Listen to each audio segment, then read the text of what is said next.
city of Pune, pun intended. And I think we've been having very interesting discussions here. And some of the points which I picked up when Preeta started talking about employability, I think one of the key things is that employability and having an efficient employment ecosystem is about nation building today. It is not about what is good for companies, good for students, good for colleges. If all of us do our job well, then we are contributing to nation building. Because India, people are looking at India for its demographic dividend, all this young population. But if it is not employable, that demographic dividend is going off. So there's a more individualistic goal, or a goal for a student, a company, but then there's a national goal attached to what all of us are doing here. I'm very, very thankful to Dr. Bhave to say all the uncomfortable things he said. I think he brought out a lot of uncomfortable things, his frustrations with going and employing at campuses. It's good to get this honest view, because if we don't acknowledge the problem, acknowledgement of the problem and saying that the problem is there is the first step. And he himself also talked about so many solutions. Right? So I think, and I would try to build upon that more, that what kind of problems are there and how we can create solutions for them.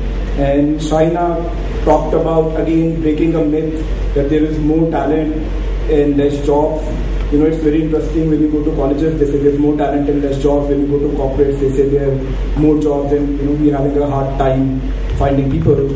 Just 2 days back, there was this article on a report by McKinsey on employability, and it said that this is a worldwide phenomenon. So they went to corporations and asked them that how many times you can't fill positions in your company at entry level because you didn't find talent, good talent. And it was phenomenal. The statistics were that there were 30 to 40% times they are not able to fill positions because they didn't find talent. So building upon all these problems, I want to talk about changing India's employability landscape, and I've broken the word employ and ability in two ways. The first is ability. Does the student have the ability to be employed? And the second is, if he or she has the ability, is the ecosystem built well enough that he will end up a job? Is every deserving student in this country getting a job? Right? And those are the two aspects which I'm keeping in mind here. So let me tell you a bit about what Aspiring Minds has been doing and how it all started. This started 5 years back when I was still at MIT and read the NASSCOM report of only 25% people being employable. Right? And the question we started asking, seeing that report, was that one, how do you know 25% people are employable, of engineers are employable? If there's someone in a campus in Pune or UP, a student who's in an engineering campus, how does he know that whether I am employable or not? Where are the gaps? And how do I fulfill? It's just a blind spot, right? With all, the industry comes, they do hiring drives. Again, there are 2,500 plus engineering campuses. Companies don't go to all these campuses. And they say reject. They don't tell you why you are rejected. Because there are many students who don't even get an opportunity to sit for a company. So how does the student know? And that was the problem we were looking at. And the second problem we were looking at, that if again there's an employable student in a city somewhere in India, how does the company know that there's an employable student here, or how does the student highlight himself? And that was a basic idea. And so I'll quickly take you through from where we started 5 years back. We started with 4 employees, 4 people. So it's December 2007. We were very lucky to find a mentoring professor, Tarun Khanna from Harvard Business School, who said, the way to solve this problem is to build a GRE or a SAT for jobs.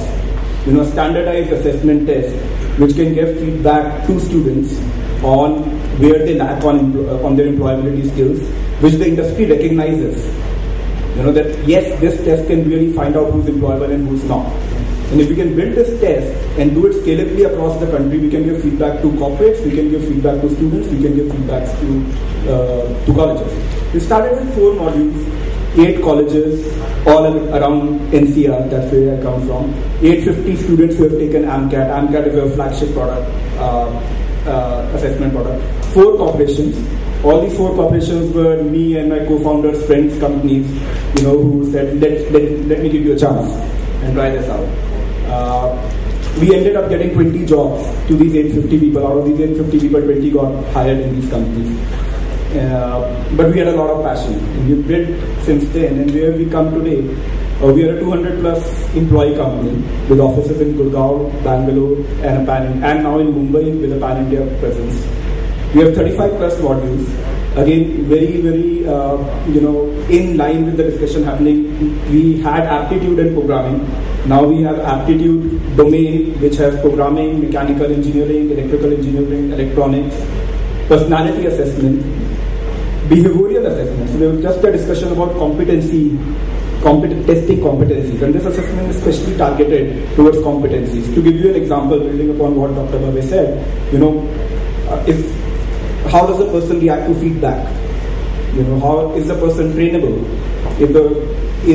What is the integrity standard of the person? All these things come under behavioral assessments. 1,700 plus colleges where we have been able to take the benefit of AMCAT. 1 million AMCAT students who have taken AMCAT. 160 plus corporations recognize us today, which are six out of the top 10 IT services companies in the automobile domain like Daimler, Tata Motors, and if Dr. Bhave will give us a chance, maybe in forging, 140,000 jobs which have been facilitated through AMCAT. So this is what we have covered in 5 years. We are dedicated to do a lot more. But I'm showing you a lot of numbers. But I think there's still a long way to go. And what I have realized in these 5 years of doing this is that at the end of the day, me or Aspiring Minds touches the lives of students just for 3 hours when they take the test. Right? And after that we send them the feedback report. But our interaction with the student is just limited to these 3 hours. Right? I don't know whether they read the feedback report. I don't know how seriously they take it. I don't know whether their aspirations are set right. So who can make a difference? I think the answer is very simple. It's you guys who can make the difference. And I think we have to come out of the idea of seeing placement officers as career gurus. We're coaching people to have the right aspirations, setting the aspirations right, setting expectations as Sir said, building careers and not looking at jobs. And who can do this? You guys can do this, because you are touching their life from when they enter college to when they leave college. Such a long period with them, which we don't have, neither does the industry have them. So what can you do? And given all the problems which we talked about, I thought I'll present 3 mantras, 3 thoughts I had as possible solutions to some of the problems which have been talked here. The first is don't start first. So somehow the placement and training thing is structured in a way that you are starting fourth, and I'll explain what I mean by this line here. So let's see what the reality is. We do an employability report, which I think has also been distributed here. What we found when we did it for engineers, and this is just a snapshot, that 51% engineers do not know meaning of words like absurd, generic, cease, adamant. Now, if you look at IT services industry, English is very important. I'm not saying it's important for all industries. If you look at quantitative ability, 42% engineers cannot divide and multiply decimal numbers. This is shocking, and this is not, really hard calculation. This is that they don't know how to move the point around, when to fetch the decimal numbers of it. So this is the point. Now, what I mean by you have to start first, not fourth, is that your job doesn't start when the student enters the 4th year. You have a very hard job. To make these people employable. If you start in 4th year, there's no way you can make them employable. So you have to start thinking about it in the 1st year. I many times get invitations from colleges to speak to students. My first criteria is that there should be 1st and 2nd year students. I don't want to talk to 4th year students. They're already set in their ways. The only question they ask me is how do you crack GRE, how do you crack GMAT, should I do an MS or an MBA? These are not interesting questions. And the interesting questions are how do I learn, how do I build stuff, and those are the questions that the 1st year students ask. So my request to all of you here is that start talking to them in the 1st year and make them aware. You need to find out where the skill gaps are, how do you bridge those skill gaps, and it's a continuous cycle of being able to find out where the gaps are, bridging them, then seeing. So the point which we made in this report, where we did this English thing, we said, okay, 42% people, 51% engineers don't know these things. Can they follow the engineering curriculum which is in English? That's a big question. It's an investment wasted of 4 years. So you have to break something like English and quantitative ability, logical ability in the first year. And then talk about things like, domain skills, competency-based skills, and so on and so forth. So, at Aspire Minds, what we built to structure the product with is 4 years of comprehensive assessments. First year you do your English logical quant and basic things like typing, computer fundamentals, attention to detail. And one thing which is missing here is we've built a career counseling inventory, which is based on the RISEC model. And again, from the point of view of the discussion here, does the student really know what he or she would like doing, or because all the other students want to go on an IT job, this student also wants to go into an IT job, or because his parents tell him go into an IT job? And can we give him a constructive approach to look at it? And there are scientific methods to do that. There's a very popular model called the RISEC model in the US, which is used for career counseling. Go to the second year and you reassess some of the things you have assessed in the first year to see whether the gap was bridged. So you have to keep doing the English logical quant or computer fundamentals again and see that is the person come above a level now. But add new things, something like Excel, again personality, which is drawing from Shaina's talk. It's become very, very important now. Then look at domain, be it computer programming, mechanical, automobile. We don't have a metallurgy module, but my takeaway from here is that we should soon build a metallurgy module and understand what industry really looks at in metallurgy and build it. And SWR is a very interesting product. It's a test of spoken English. So spoken English is very important in a lot of jobs today. Fortunate or unfortunate as it might be, but good English can take you places today. And that becomes a big impediment not only in getting a job, in not only faring well in the job, but passing your interview. So this is an IVR-based product where you call a number and you're asked to say certain things and you get a score on your listening skills and your spoken skills. And then you go into your fourth year where you're looking at things like business English. Again, drawing from what Shaina was saying, today it is about how well you articulate yourself. Industry is changing. We're looking for, today, till some time back, people thought that voice assessment is only necessary for BPOs. Infosys does voice assessment because all of them know that these people will face clients who are sitting in the US and they have to be able to answer them, right? And be able to speak. So English speaking has become very important. Business English has become very important from that point of view. And again, interestingly, I have this here behavioral assessment, which is again a competency-based assessment, and our tool checks things like integrity, prioritization, how well the person would do with feedback, learnability, so on and so forth, so that the student can get a feedback on it. So you have to see it start first. Even if you just go and start talking to your students in first year and making them aware, I think that's the beginning. Right? And then a lot more can be done. There's a second mantra, and it's quite abstract. An investment in knowledge pays the best interest. So what do I really mean here? SMEs, small and medium-sized enterprises in India, hire more than 60 million people. At least 10% of them are in the IT and engineering domain. Right? These are companies which can and do hire freshers. Right. So here's a one-liner here. An IT SME is happy to hire a person who can write 20 lines of correct code. But the reality today is that people cannot write it. That's why I'm emphasizing. See, if you go to an Infosys or an Emphasis or a Wipro, they have 3 or 4 months of training where they're saying if you don't even know programming, I am fine. Right?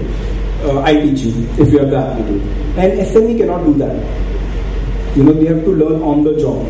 And they are just saying that मैं आपको 2 problem दूंगा जिसका 20 line का code लिखना है. अगर आप वो लिख सकते हैं तो आ जाइए. Be my guest. Right? And if you look at our national employability report, 3.25 out of every 100 students can write this 200 lines of code. And ultimately, all of you have to tap into these SMEs. They are ready to hire. They hire entry-level talent. If they know that entry-level talent is trained, they will more often hire entry-level talent. But the thing is that they need to be trained in domain. And I understand that you are not the trainers who can train them in domain, but if you can take this word back to your management, as Dr. Bhavya was saying, that it is a function of the faculty members. There's a lot of talk about personality training. But it is this knowledge that they have of writing 20 lines of code. It can, and I can tell you, there can be companies lining up on your campus if they know that and I'm saying this from an IT company perspective, that people can write code. I think Dr. Bhavya will agree that if they can bring domain skills, as he was saying that there are these expensive equipments and they know how to handle it. If they know that they can handle it, they will queue out of your campus, at your campus. That's very important. We have built a product right now which is a simulation-based product for testing computer programming. Because I said the requirement is to write 20 lines of code, so let's see if the people can write 20 lines of code. So this is a simulated environment where there's a problem and the person has to write a code for it and he can compile it, check it if he's going right. So it's a completely simulated environment. And then we tell him whether the code was correct or not. Not only do we tell him that, if the code was incorrect, we can tell them that what was the incorrectness. Was it that it didn't pass the basic cases, or there were advanced cases which it didn't pass, so on and so forth, so that he or she can get a feedback on their programming skills. And then tell something which is called complexity in programming. So again, the idea of the tool is that if after second year I can run the tool and give the student a feedback that this is where you are on programming, this is what we have to bridge, and bridge this. And if they can bridge this, there's a huge market of SMEs which you can target. So this is very important. And again, going back to Shaina's talk, more and more even your top companies will look at these skills coming at the outset. They will, gone are those days where they'll be happy with aptitude. Right? This is the third mantra, and when I was talking about it to my team, they thought it was not a very good mantra to say.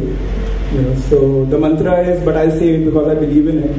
And I think that's the changing landscape, and we all need to understand it, that it is good to have a company at your campus, but the end goal is not to get a company at your campus. The end goal is to get your students placed. And if we concentrate more and more on getting the students placed, that would be more and more helpful. Right? And the world is changing. Things are going online. MIT and Stanford are putting their courses online, and they're saying that we can train people without people coming to our campus. Right? And it's become a complete industry in the US. So Stanford has launched their own course, Berkeley has launched their own course, MIT has launched their own course. So we have to change. And why is this the case? See, there are more than 2,500 engineering colleges. I don't know what is this number. There's sometimes 33,000, 3,500, all sorts of reports. The top companies cannot visit these colleges. It's beyond doubt, and SMEs want efficiency, and they would not also visit all these colleges. So what you need to do is, you need to get on platforms, showcase your students, highlight your employable students to companies, and capture the long tail, which is SME. So companies are looking for SME. So don't every time when you call a company, don't say come to my campus. Say that how can I make this process efficient for you so that you can get my employable students hired. Right? So these are my 3 mantras. I'm pretty much done. This is where we are today. It's a bit of a sad thing. We have more than 6 lakh students, 2,500 plus campus colleges, and not more than 1 lakh employable. And I also don't believe that the market is efficient enough to have all employable students are being employed. I think this is where we should be. As Dr. Bhavya said, 2022, we should not make more colleges. Less than 8 lakh is fine. We have built enough capacity. We are, we are way ahead of the United States of America. To keep less than 3,000 colleges, but get most of them employable. And I think that's what all of us should work towards. And get all these, whoever is employable, let's hope that they have a job. That's what I would like to say. Thank you.